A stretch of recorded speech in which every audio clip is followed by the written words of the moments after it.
While the existence of the subliminal mind is a modern discovery to Western minds, it's ancient knowledge to the East. For centuries, this knowledge has been treasured by certain orders of mystics. Dating right back to the earliest times, we find evidence of signs and wonders being worked through the power of the subliminal mind. In the West, however, there has always been a tendency toward materialism. A materialist believes in matter. He wants to see, touch, and handle before he will believe. Literally, he will only believe what he sees through the senses. Modern science has, however, knocked the ground from under the materialist's feet, because it is constantly proving that there is far more in the unseen than there is in the seen. Science, in spite of all of its achievements, realizes that, up to the present, it has only been paddling on the edge of a mighty ocean of mystery. Science has, slowly and with huge and clumsy effort, now proved the existence of many things which scientists would not believe before, but which were known to the ancients and have been known in the East for centuries. One of these is the existence of the subliminal mind. Mesmerism and hypnotism have proved that man is composed of more than one mind. There is the surface or outside mind of the senses. This mind reasons, learns from books and other outside sources, and functions generally on the physical plane. It is only a minute fraction of the total mind of man. Like the iceberg, which only shows 1/12 of itself above the surface of the sea, the other 11/12 being submerged, the objective mind of man is only an infinitesimal portion of the whole. The surface or objective mind is the finite mind. The subliminal is joined up with the universal mind of the universe, therefore it can never be measured. It is beyond comprehension. Sufficient for us to know that its power is limitless, and that we can use this power in creating our lives anew, and for the realization of our desires. The subliminal mind is 1. Inspiratory, 2. Intuitive, and 3. Creative. It is a storehouse of knowledge and the powerhouse of energy. It is much more than all this. How much, no one knows. In this lesson, we will consider the first 3 descriptions in the order named. Number 1, inspiration. It is through the subliminal mind that all inspiration has come to men. It was through this channel that Wordsworth, Shakespeare, Milton, Emerson, and all great teachers, preachers, and leaders have drawn their inspiration. All the good that has ever come into this world has been through inspiration, and all inspiration comes through the subliminal mind. All who have ever accomplished anything worth accomplishing have done so through the inspiration of their subliminal mind. That some are giants in their accomplishments, and others pygmies, is simply due to the differing degrees of expression. Some express more of the power within them, some express less. The power is there, it is for us to express it. We cannot all be Shakespeares and Miltons, neither is it possible for all men to be Gladstones or Lincolns, but there is a niche somewhere in the world where we can find a useful field of congenial work. We can, if we will, be guided by inspiration. Find somewhere a field of labor where we can pour out our pent-up passion for achievement, where we can command success beyond our wildest dreams. You, dear reader, have not been sent into this world for a joke. You have been sent to achieve a certain purpose, to accomplish something which no one can do but you. There is no one in all the world just like you, and all that you do is colored by your individuality. No one in all the world could do your work just as you do it. There are fields of conquest in front of you which no one but you can conquer. Therefore, listen to the voice of inspiration. Number 2, intuitive. Those who learn to recognize the voice of intuition are brought into touch with infinite wisdom. They do by intuition that which other people can only do by cumbersome effort, if indeed they can do it at all. One who has developed this power has no perplexities, because all his problems are solved for him by his subliminal mind. He listens to the inner voice of wisdom, acts accordingly, and the result always justifies his faith and his inward power. President Lincoln, when confronted by a perplexing problem, used to make a habit of dismissing it to his inner mind, and then going for a short walk. During his walk, he would interest himself in the birds and trees and other things around him, and then give no thought to the perplexity which was demanding an answer. When he got back from his walk, the answer would be ready. His subliminal mind had solved the problem. Others, puzzled by an intricate matter, may go to bed with the problem still unsolved, and awake in the morning with the solution of their difficulty already formed in their conscious mind. Or it may come to them like a flash while they are dressing. The subliminal mind has solved their problem. In the subliminal mind is all wisdom and understanding. You too can use this wisdom and understanding if you develop the faculty of inward hearing. Number 3, creative. The subliminal mind is creative. Being one with the universal mind, which is the creative power of the universe, it partakes of the same nature. The difference is not one of kind, but of degree. As in the macrocosm, so in the microcosm.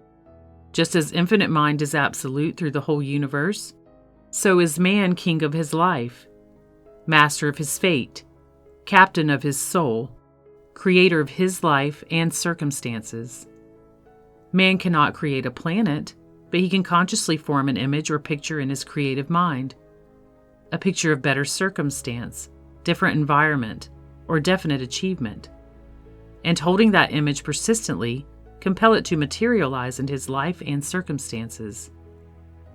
This is not a fairy tale. It is a hard common sense fact. There is nothing that has ever been accomplished by man that has not first been created and imaged in his mind. It is always the vision first and afterwards the accomplishment. The difference between men is a difference of vision. The difference between their vision is the difference between their accomplishment. Some men create more than others. It is because theirs is a greater vision. All the great ones of the earth, leaders of men and nations, artists, poets, inventors, financiers, have been what they were because of their vision, because they were men of imagination. People who pride themselves on being practical look askance at imagination, thinking it to be something impractical and shadowy, something belonging to the realms of dreams. They confuse constructive imagery with daydreaming. Now, the imagination of which I am speaking is the very antithesis of daydreaming.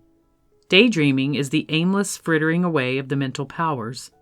Creative imagination, on the other hand, gathers together the mental forces, and by focusing the powers of the hidden mind, bring into being a definite image. This definite image is the vision which all men of accomplishment possess. This vision is the basis of all achievement. It is impossible to name a single great man or woman who has not been inspired and guided by it. The reason that here and there in the world's history there have been great characters who have achieved the noblest ends is because theirs have been the noblest visions. It is impossible to create a poor, puny, low kind of image in the mind and then to win great success in life. As the image is, so your life will be.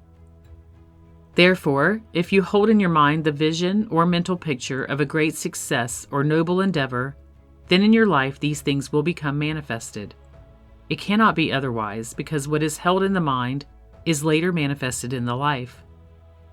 Thus, it is that a person of poor powers of concentration cannot hold a definite image in his mind, but must be always changing and modifying it, with the result that he gets nothing but confusion and lack of achievement manifested in his life. What you are inwardly, what you think inwardly, what you visualize inwardly, is what your future life will be. Your outward life is modeled on your inward life. It is an exact replica of the life within. Therefore, your subliminal mind is not only the source of inspiration and intuition, it is creative also. Your life is in your hands. You can make it what you will. Your future is yours entirely. You can build it up with mathematical precision into any form you please. You are free to make or to mar, to build up or destroy. You can climb to the highest heights or descend to the lowest depths. You can be weak or strong, filthy or pure, miserable or happy, unsuccessful or successful, poverty-stricken or prosperous, ill or healthy, hated or loved. It is all a matter of thought control and scientific thinking. It is now time that you begin to apply some of these things you have learned. Therefore, add your affirmation at night the following: Mine is a life of overcoming and power. Henceforward, I will cease doing and will instead do. I do this by the infinite power within me, which can never fail. There I have left blanks. I want you to fill in with 1, whatever bad habit you most wish to eradicate, and 2, to insert the virtue which you wish to put in its place.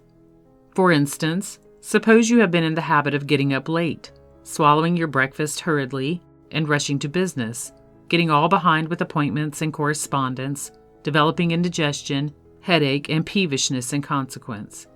Supposing this is the case, of course I only use this as an illustration, you will fill in the words to suit you so that the sentence will read something like this. Supposing your proper time for rising is 7 a.m., or better still, you can command yourself to wake up at 6:30 and spend half an hour in meditations and the saying of affirmations. You will then be quite ready to rise at 7 o'clock. Immediately following the affirmation, visualize a picture of yourself waking in the morning. See yourself open your eyes and look at the clock. See that the time is 6:30. See yourself engaged in concentration, meditation, and making of affirmations. See yourself look at the clock again, and at 7 o'clock, see yourself get up and go to the bathroom. The more clearly you can picture this scene, the easier you will find the task of getting up to be. You may not be successful the first morning or two, but if you persevere, you will find that you have, by the use of affirmations, complete control over yourself. The more successful you become, the stronger does your willpower grow. If you are in the habit of going to bed too late, you can add to your morning affirmation the following: Henceforth, I will cease going to bed late. I will instead go to bed at 10. At 10 o'clock tonight, I shall feel sleepy and tired. I will then go to bed. After making this affirmation, visualize yourself as you will appear at 10 p.m. You are, we will say, sitting, reading, or working. You see yourself look at the clock. You see yourself put your book or work away and go to bed. Persevere with the visualizing until you can see every detail with great vividness and distinctness. Make this affirmation and create this mental picture, and you will find that what you have affirmed and visualized will come to pass exactly as desired. Before you is unfolding a life of perfect self-control and overcoming. When you have become master of yourself, first in small things and then in the greater, you will have become master over your life, your circumstances, and your destiny. Not only is it necessary that you should overcome habits in this way by reversing them, but it is also necessary that you should reverse all your wrong ideas of life and the universe, replacing wrong and harmful ideas by truth. One of the objects of this course is to dispel old erroneous beliefs and thus to change your mental outlook. In addition, it is necessary that you should reverse every thought and suggestion of a harmful character directly it comes to you. A thought may come to you such as, "You will fail, you can never succeed." Now, if you allow that thought to enter your mind, it will weaken you, paralyze your efforts, and bring failure into your life, just as surely as the day follows night. Therefore, as soon as it comes to you, you must kill it by denial. In this case, you would raise yourself in thought to your perfect mental world and say, "There is no failure. I am a perfect mental creature, living in a perfect mental world. All the potentialities of the infinite mind are mine. I cannot fail." Say this over several times and then affirm, "I am success. Within me are infinite powers. I am success in all that I undertake." Every time that you do this, you drive failure further and further away and establish success more firmly in your life. The oftener you do this, provided that you get a clear concept of your perfect mental world, and, as it were, breathe its atmosphere, the more rapidly you will progress. Do not, however, strain and worry after results. Instead, seek to adopt and maintain a calm, serene, confident attitude above the worries and cares of life. Again, the thought may come to you, there is that pain again. I'm going to have one of my bad attacks. If you allow this thought to enter your mind, you will have that bad attack. It will surely come and nothing will be able to keep it away. The attack is only effect. The cause is the thought within your mind. And no amount of medicine will be able to help you because it cannot touch the cause and can only tinker about with the effect. Such efforts are on a par with trying to keep the ocean back with a broom. Therefore, when the pain and thought come and seek admittance at the door of your mind, immediately deny their existence. They have no real existence. You, the real you, are a perfect mental creature in a perfect mental world, where there is no such thing as pain or attacks. And if you realize this, you can never be ill. It is only when you let thoughts and suggestions of pain and illness come into the mind that pain and illness become possible in your body. Because what happens in your body and life is an exact reflex of what you hold in your mind. Therefore, if you deny pain and sickness in your perfect mental world, then at once the pain will cease. In Lesson 2, I told you that by denying evil, you not only killed the thought of evil, but that you also destroyed the evil itself, and that later you could prove the truth of this. This you can do with pain. If, when in pain, you will rise into your perfect mental world and deny pain, then the pain will go away almost immediately. After denying pain and sickness, affirm perfect health. The denial will kill the harmful thought and cleanse the mind, and the affirmation will heal and build up and make all future attacks weaker. By this method, you can reverse every harmful thought, belief, and emotion. It is necessary when you deny any evil, no matter what it may be, that you clearly realize that you are denying apparent evil to exist in the material world. For instance, if you have a carbuncle as big as your fist at the back of your neck, it is foolish to deny that it exists, because it does exist as much as anything can be said to exist in this transient world. There are, however, two yous. There is the material you, and there is the sublime mental and spiritual you. The material you is a transient, fleeting material person.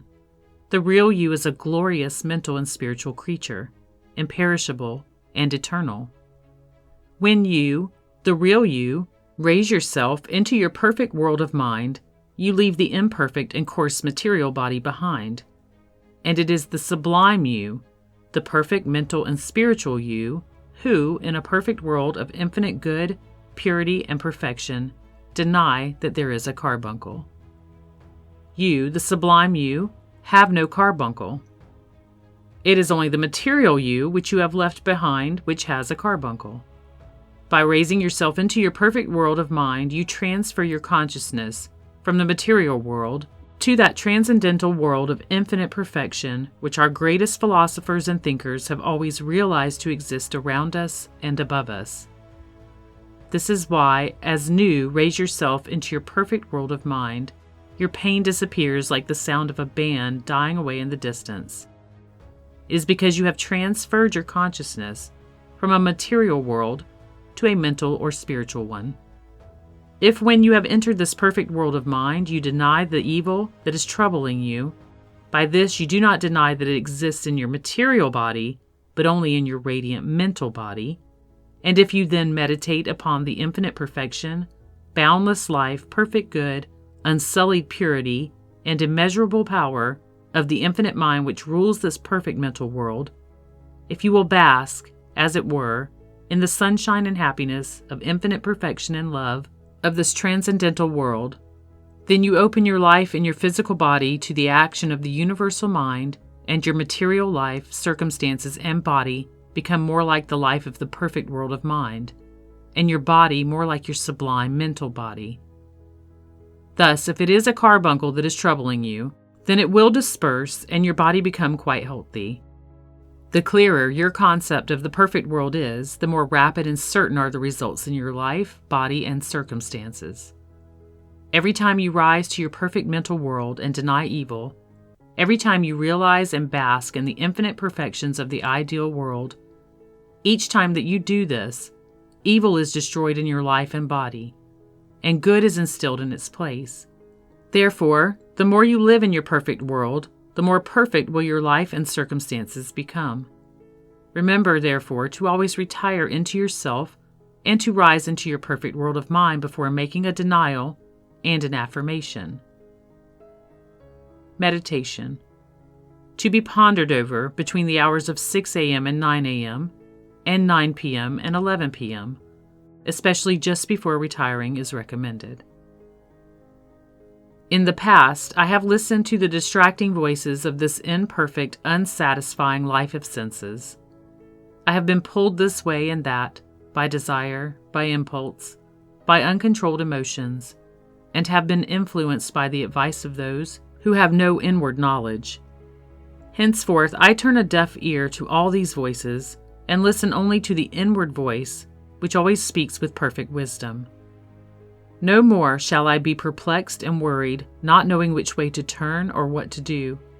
Instead, I shall be guided perfectly by the inward voice of inspiration. I raise my mind above this life of the senses and dwell in the perfect world of mind. All thoughts and suggestions and states that are not in harmony with the highest good, I reverse into their opposites. Thus do I cleanse my mind, my thought, my life, my circumstances, my world, and build up my life anew. When perplexed or faced with difficult problems, I retire into my inner self, and by thought control, I keep out, or reverse, the unwanted thought, until my inner mind is stilled and calmed, and I can hear the inner voice of wisdom. This voice of wisdom never errs, never leads astray, but always guides me towards the highest good. Therefore, I have no worry or care or perplexity, because I always know how to act even in the most perplexing circumstances, being guided perfectly by the inner voice of wisdom. Henceforth, there is for me no care, anxiety, or worry, because I am guided into all good. Every good and perfect thing is mine now. Health, prosperity, happiness, peace of mind, all are mine here and now. Having for this past week impressed on your subliminal mind that it can think constructively, and drawing upon the all-knowledge, solve your every problem, it is now necessary for you to tell your subliminal mind that it does solve all of your problems. This week's meditation indicates the way to retire into yourself. This is the secret. To most students, it is a difficult task to still the senses and inhibit unwanted thought. But it is comparatively easy if, instead of trying to inhibit all thought and keep on concentrating upon it and dismissing every thought of care, worry, business, or anything to do with the senses which comes to you, it must be a thought which will draw you away from the life of the senses to the greater life of the mind and spirit. For instance, the Bible student might with advantage concentrate upon some such words as these: "Thou wilt keep him in perfect peace, whose mind is stayed on thee." Another might say with Emerson, "I am the owner of the sphere, of the 7 stars and the solar year." And so on according to what your religion or philosophical views may happen to be. Or you can concentrate upon a mental image of infinite beauty and perfection, the future golden age, paradise, heaven, or whatever it is to you the highest, most pleasing, and most inspiring. Continue to dismiss all other thought until all worry is killed and the mind and spirit are at rest. Then say in your own words something like this: "My subliminal mind draws upon the all-wisdom and solves my every problem and difficulty." The life that lies before the student of truth is one of great glory, of infinite expansion and unfoldment. It does not, however, always appear thus to him. In order to test his mettle, it often appears drab and hopeless. Everything seems to go wrong, and voice whispers, "Go back, Why trouble any longer? The pursuit is hopeless. If the student goes back, he proves that he is not worthy, and for him there can never be the steep ascent to God. But the one who will keep on in spite of all discouragements and opposition, and who proves his worth, passes on to a life of indescribable joy, of victory and achievement, of abundant health and peace of mind. I affirm for you the life of true freedom. Ye shall know the truth, and the truth shall set you free.